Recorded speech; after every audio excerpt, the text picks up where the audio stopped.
So it says here, and this is their evidence, right? It says here, the rioters at the Capitol had been motivated and directed by Mr. Orange, and he continued to resist advisors' requests to direct them to leave. People were asking him to make them leave, and he was saying no. He wanted it to continue. He wanted it to happen. Obviously, we know that, but this is evidence, like, stating that it happened, with citations showing where you can reference who said that it happened. Throughout the afternoon, crowds at the Capitol hunted for Mr. Pence and other lawmakers.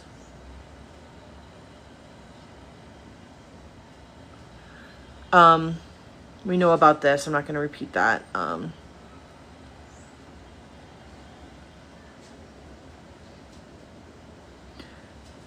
2:38 and 3:30, Mr. Orange issued 2 tweets falsely suggesting that events at the Capitol were peaceful, asking individuals there to remain that way. Please support our Capitol Police and law enforcement. They're truly on the side of our country. Stay peaceful, remain peaceful, and I'm asking for everyone at the Capitol to remain peaceful. No violence.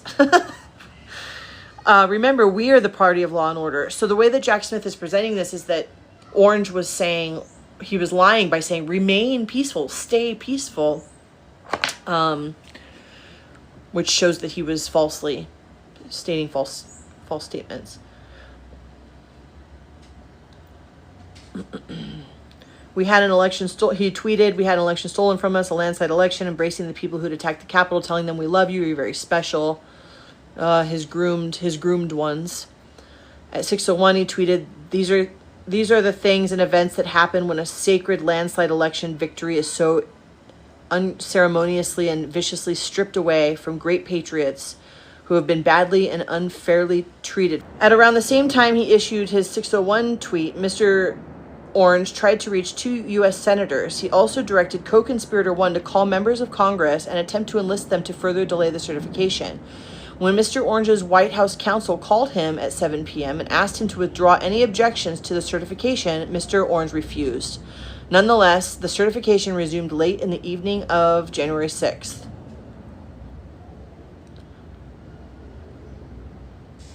As he did in his 4:17 and 6:01 p.m. tweets on January 6th, Mr. Trump has provided additional evidence of his intent by continuing to support and ally himself with the people who attacked the Capitol. He has called them patriots and hostages, reminisced about January 6th as a beautiful day, and championed the January 6th Choir, a group of January 6th defendants who, because of their dangerousness, are detained in the District of Columbia jail. So all of this talk, he's been running his mouth, is being used against him as evidence that he did these things, that he had intent. Based on the above, so here's where it talks about the law. Based on the above, so this is page 41, and there's 174 pages. I'm going to do what I can here. So the next section here, page 41, starts with the law. Based on the above facts, and after analyzing the relevant criminal statutes, the office sought and a grand jury found probable cause for an indictment of Mr. Orange on 4 federal charges. So these are the 4 charges that they would have indicted him on if he hadn't won the election. Conspiring to obstruct the governmental function of selecting and certifying the President of the United States, obstructing and attempting to obstruct the official proceeding of January 6th, conspiring to obstruct an official proceeding, and conspiring to violate the federal rights of citizens to vote and have their votes counted. Because of the unprecedented facts and the variety of legal issues that would be litigated in this case, the office was aware that the case would involve litigation risks, as would any case of this scope and complexity. However, after an exhaustive and detailed review of the law, the office concluded that the charges are well supported and would survive any legal challenges absent a change of law that existed. So unless someone who gets elected changes the law, there's no way that they could lose this, they're saying. As set forth in section VD below, after the original indictment was returned, the Supreme Court ruled that Orange versus United States, that Mr. Orange had absolute immunity for core presidential conduct, enjoyed a rebuttal of presumption of immunity for other official presidential acts, and had no immunity for unofficial conduct. So the Supreme Court's decision required that the office reanalyze the evidence it had collected. So once the Supreme Court did that, the DOJ had to go through and reanalyze everything. The original indictment alleged that Mr. Orange, as the incumbent president, used all available tools and powers, both private and official, to overturn the legitimate results of the election, despite notice, including from official advisors, that his fraud claims were false and he had lost the election. Given the Supreme Court's ruling, the office reevaluated the evidence and assessed whether Mr. Orange's non-immune conduct, either his private conduct or as a candidate, or official conduct for which the office could rebut the presumption of immunity, whether or not it violated federal law. The office concluded that it did. After doing so, the office sought and a new grand jury issued a superseding indictment with identical charges but based only on conduct that was not immune, because it was either unofficial or any presumptive immunity could not be rebutted. This section reviews the federal laws violated by Mr. Orange's non-immunized conduct. So he's explaining, just as a summary here, that they did go through and they took out anything that he would be immune from. And they put in here that just the stuff that was not, he's not immune from everything, you guys. He's not immune from everything he does. A president has no, thank you, Learning. A president has no official duty in an election. They have no role. They have no part. You can't argue that all of this had to do with presidential duty. So, duty. Conspiracy to defraud the U.S. Constitution 371. The defraud clause of the general conspiracy statute makes it a crime if two or more persons conspire to defraud the United States or any agency thereof in any manner or for any purpose, and one or more of such persons do any act to affect the object of the conspiracy. The defraud clause, it's important to remember while you guys are commenting, that the DOJ followed a DOJ policy that says that they won't prosecute a sitting president.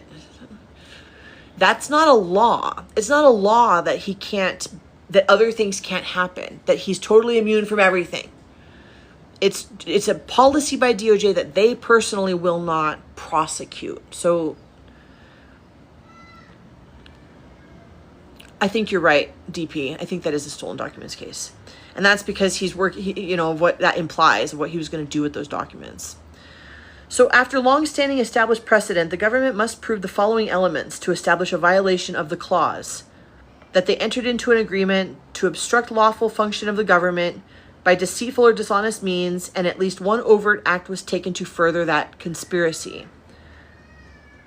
The office concluded that Mr. Orange's conduct, as explained prior, satisfied each of these established elements of a defraud clause offense. The process of selecting and certifying the president, as described above and prescribed by the Constitution and federal law, is plainly a lawful function of the federal government. Indeed, if Mr. Orange never challenged the indictment on that basis, though he filed more than 100 pages of support of dismissal, indeed, Mr. Trump never challenged. Oh, thank you, Val. Mr. Trump never challenged the indictment on that basis. Thank you. Thank you. Though he filed more than 100 pages in support of dismissal motions. As the Court of Appeals found in the context of the immunity litigation in this case. Thank you. Thank you. Mr. Orange also sought to obstruct the certification. His sole objective was to ensure that no one other than himself was certified as president. Nor is there any doubt that Mr. Orange conspired with others to achieve this goal, and that at least one overt act was committed. With 3 or 4 elements of Section 371 violated of the Constitution, the office anticipated that a central dispute at trial would be whether Mr. Orange pursued his obstructive purpose by deceit, craft, or trickery, or at least by means that are dishonest. The office concluded that the evidence established beyond a reasonable doubt that he did. Thank you.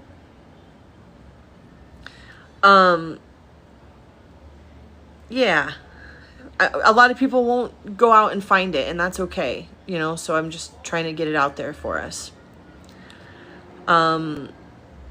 How many conspired with him? There are 5 co-conspirators listed in this document. I don't know how many are in part 2. And there have been over 200 people cited, interviewed, and partaking in this. Right now I'm on page 35.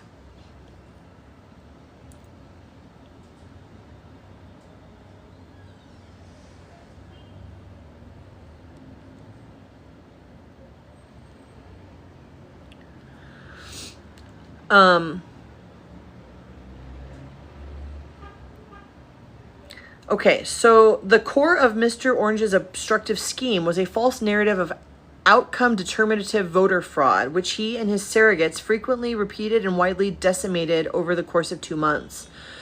Crucially, not only was Mr. Orange's voter fraud narrative objectively false, he knew that it was false. Mr. Orange's false claims were repeatedly debunked, often directly to him by the very people best positioned to ascertain their truth. He can't claim he didn't know. 4 of the co-conspirators were attorneys, Marcia, and one of them worked for the DOJ. I guess they were all attorneys, and one of them worked for the DOJ.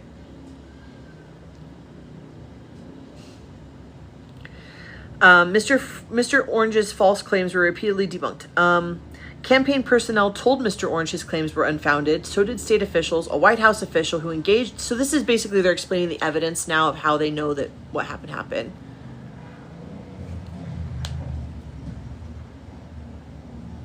For example, Mr. Orange's campaign manager informed him that a claim that had been circulating that a substantial number of non-citizens had voted in Arizona was false. State officials issued public statements dispelling Mr. Orange's claims of widespread fraud. Georgia's Secretary of State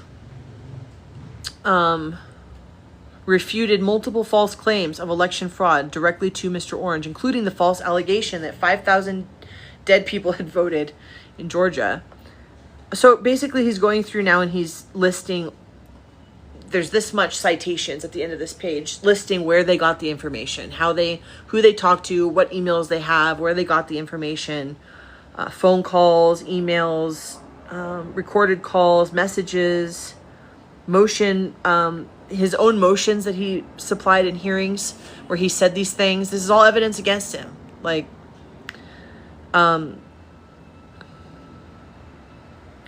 Mr. Orange did not reach out to any of these officials to ask relevant questions about the election because he was not seeking honest answers. This was a pattern revealed throughout the investigation. Mr. Orange unquestioningly accepted at face value and amplified election fraud claims that benefited his quest to retain power. Conversely, he avoided consulting informed sources, such as the state election officials who possessed evidence that would debunk his claims. The office concluded that this consistent pattern would constitute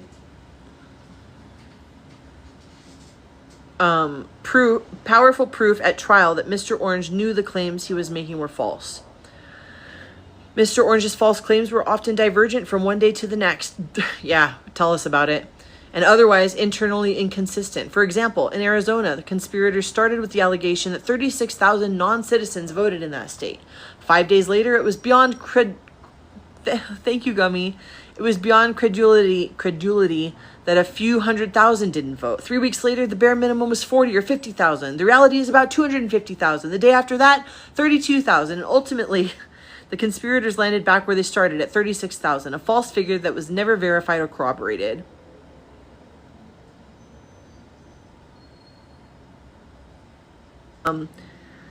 When President-elect Biden appeared on television in November, Mr. Orange said to a staffer, "Can you believe I lost to this fucking guy?" So the reason they're bringing this up is to prove that he knew he lost. He knew it wasn't. Can you believe I lost to this fucking guy? That shows you how shitty you are. That shows you. That's... and when his own vice president declined to join the conspiracy, Mr. Orange berated him for being too honest. Because the evidence showed that Mr. Orange knew his claims were false, it amply satisfied the mens rea standard for Section 371 charge, which would be satisfied by evidence that Mr. Orange either knew his fraud claims were false or he acted with deliberate disregard for their truth or falsity. So the concept is deliberate disregard, sometimes referred to as reckless disregard or reckless or deliberate indifference. And it has deep roots in the law of fraud. The concept is reflected in case law and jury instructions for DC, as well as precedent from every other circuit. And then it lists case law, examples of all of this. Here, the evidence showed that Mr. Orange decided even before the election that he would allege outcome determinative fraud, whether it occurred or not, if he were not declared the winner, and he adhered to that plan, repeating false claims that he knew to be untrue. Could you imagine being someone who hears this and just thinks, no, it's all made up. Everybody made it up. Everybody. Like, those people, those poor people. Although Mr. Orange's conduct fell comfortably within the established elements of a defraud clause offense, the office noted that the Supreme Court had in several recent decisions limited the reach of other federal fraud obstruction statutes. So the Supreme Court was helping him. Obviously, we know that. I'm going to skip forward a minute here. This is all case law, talking about just proving that they have a grounds to say this. So given decisions restricting the reach of fraud and other corruption statutes, the office considered whether the Supreme Court might also adopt a new construction of the defraud clause. The office concluded, however, that the creation of such a new rule would not be supported in the law, given that the well-established elements of a defraud clause offense are firmly grounded in the statute's text, history, and long-standing judicial precedent. So what they're saying is, even if the Supreme Court comes and tries to change the laws and make it all okay, the law of fraud that he has violated is long-standing. It's in tons of case law. It has a long history, and there's no way that they could just overturn that. That's what they're saying, basically. Which means that the Supreme Court isn't the end-all. There are other entities involved that can look at this and go, well, we're still going to pursue this, or we're going to do this or that.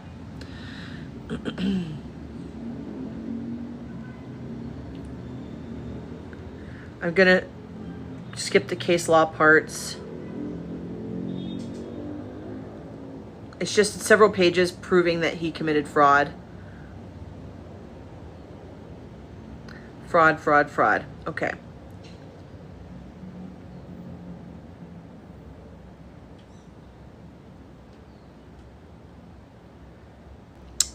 Obstruction and conspiracy to obstruct. So this is letter B, obstruction and conspiracy. This is how they can prove that he can be convicted of that. The federal statute prohibiting or convicted. This is how they were going to charge him, why they were going to charge him.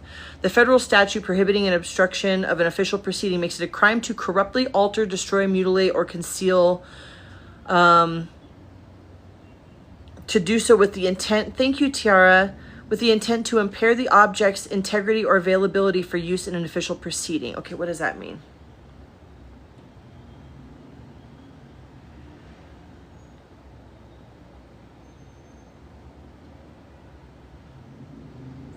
Thank you again. A dolphin? That's so cool. Thank you. Let me read it for a second to understand what it's saying. The obstruction of it. Okay, so basically they're saying he obstructed the official proceeding of certification. That's what he's being. The second charge is him obstructing certification, a presidential certification. I appreciate it, you guys. Thank you. It's hard. There's a lot of people in here. Okay, and I don't want people to be antagonized. You know, we're trying to get information. This isn't opinion. We're reading information. And so we don't need that. We don't need that, right? Okay, so it says here that in Fisher versus the U.S., decided during the pendency of Mr. Orange's immunity appeal, the Supreme Court clarified the scope of an obstruction offense under Section 1512, holding that the statute applies only when a defendant impairs or attempts to impair the availability or integrity for use in an official proceeding of records, documents, objects, or other things used in the proceeding. In language that applies directly to the allegations in the superseding indictment, the Supreme Court explained that the criminal prohibition includes creating false evidence. So when he tried to create all those false electoral votes,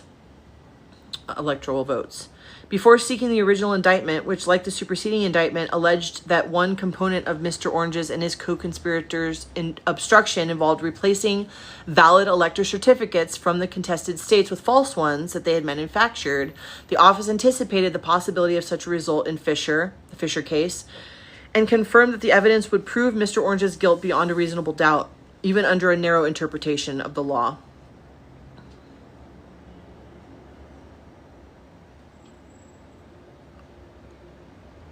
Okay, the office was also prepared to prove that Mr. Orange willfully caused his supporters to obstruct and attempt to obstruct the proceeding by summoning them to D.C. and then directing them to march to the Capitol to cause the vice president and legislators to reject the legitimate certificates and instead rely on the fraudulent electoral certificates. The Supreme Court's opinion in Fisher, therefore, did not undermine the viability of this claim.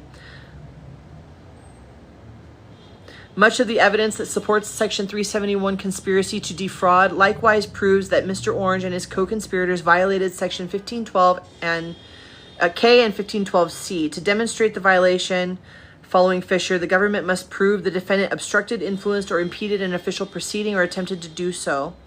In the course of doing so, the defendant committed or attempted to commit an act that impaired the integrity or rendered unavailable records, documents, objects, or other things for use in the official proceeding, or that the defendant intended to impair the integrity or to render unavailable such records, documents, objects, or other things for use in the official proceeding. Mr. Orange's conduct establishes each of these elements beyond a reasonable doubt. The congressional certification proceeding was an official proceeding for purposes of Section 1512, as every district court judge in the District of Columbia to have considered this question has concluded. And then it lists all the courts that have concluded this. The evidence described above supporting Section 371 charge also establishes Mr. Orange's knowingly obstructive conduct. And as described above, Mr. Orange willfully caused others to attempt to obstruct the certification proceeding. Finally, the government was prepared to prove that Mr. Orange's corrupt intent, under any definition beyond a reasonable doubt, to act corruptly means, and here's the definition, acting dishonestly, intending the use of unlawful means, violating a legal duty, or causing or seeking to cause someone else to violate a legal duty, or seeking an unlawful or improper benefit or advantage. Acting corruptly also means acting with consciousness of wrongdoing. Mr. Orange and co-conspirators used deceptive and dishonest means. He intended the use of independently criminal means to obstruct the congressional certification proceeding. He and co-conspirators plainly sought to cause state and federal officials to violate legal duty, and Mr. Orange acted with an intent to procure an unlawful benefit either for oneself or for some other person. Section 241 makes it unlawful for two or more for two or more persons to conspire to injure, oppress, threaten, or intimidate any person in any state, territory, commonwealth, possession, or district in the free exercise or enjoyment of any right or privilege secured to them by the Constitution or laws of the U.S.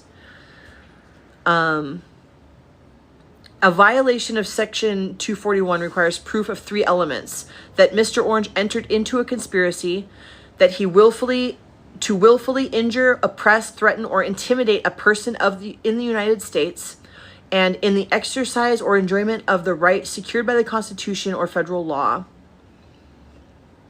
Mr. Orange's conduct meets each element. The right to vote for president based on the determination. So now he's talking about our rights. Mr. Orange's conduct meets each element. The right to vote for president based on the determination by legal legislators to appoint electors based on their constituents' votes is fundamental. And then it cites Bush versus Gore, Burdick versus it cites case law. It is the right rooted in the principles of accountability to and consent by the governed, which has distinguished this nation from its founding. As the Supreme Court has recognized, the right to vote freely for the candidate of one's choice is the essence of a democratic society, and any restrictions on that right strike at the heart of representative government. More case law. Mr. Orange acknowledged that voting in a presidential election is a fundamental right under the Constitution. Indeed, given that all states have made the popular vote an integral means of appointing electors, the right to vote in the presidential election is among the most precious federal rights protected by the Constitution. There's so many citations here I have to skim over. This history, but it's important that everybody listening to this knows that everything he's saying has a citation at the end that shows where you find this information. The act, okay, so it talks about more case law. I'm only on page 60. Mr. Orange and co-conspirators sought to deprive, that is, injure or oppress citizens of the United States of their constitutional right to have their presidential election votes counted. The words injure or oppress in section 241 are not used in any technical sense, but cover a variety of conduct intended to prevent, harm, inhibit, hinder, obstruct, or interfere with the free exercise and enjoyment of a right. Although they were not in a back room altering the vote tallies in a lost local election or stuffing falsified ballots in the ballot boxes, as alleged in prior cases charged under this statute, Mr. Orange and co-conspirators nonetheless sought the same result: to effectively cast aside legitimate votes in a manner that would have deprived citizens of their right to vote and have their votes counted. As co-conspirator, As co-conspirator one admitted, their primary objective was to just flat out change the vote, deduct the number of votes from the something undecipherable, declare those votes, 300,000 votes in Philadelphia, illegal and lawful, reduce the number by 300,000. What did we say? He says, I have enough votes. All he had to do is reduce. They're saying that's what they were saying in 2020. All we have to do is reduce the number of their votes by 300,000. Mr. Orange attempted to carry out this objective in multiple ways. He urged state officials to disregard the legitimate majority of votes for Biden and pressured and threatened Georgia's Secretary of State to find more than 11,000 votes to dilute Mr. Biden's vote count in the state. And he urged Mr. Pence to disregard the legitimate electoral certificates that reflected millions of citizens' votes in targeted states. The evidence collected showed that Mr. Orange targeted this voting right with precision. He centered his false claims of election fraud on select states or cities and counties within those states with large numbers of voters who had not chosen to reelect him. And that's what I'm saying. Yeah, he said we don't need more votes. We got enough votes. All he had to do was lower the other side. And that's why there's so many missing.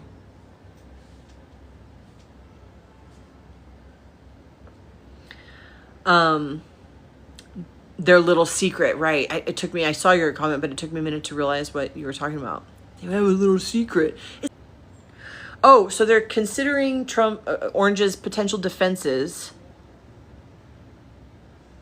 And they say, first, it is expected that Orange will argue that he acted in good faith when he sought to stop the transfer of power because he genuinely believed that the outcome determined fraud that undermined the election's integrity and caused him to lose. As set forth above in Section 2A, which we already read, the office developed strong proof that Mr. Orange knew that this election fraud claim was false. For example, and then it goes through the speeches on January 6th again. Even if Mr. Orange maintained that he sincerely believed he won the election, a conclusion unsupported by any evidence, it would not provide a defense to this section charge. A defendant may not use deceit to obstruct a government function, even if he believes the function itself to be unconstitutional, because a claim of unconstitutionality will not be heard to excuse a voluntary, deliberate, calculated course of fraud and deceit. So you can't break a law to stop someone from breaking a law. One who elects such a course of a means of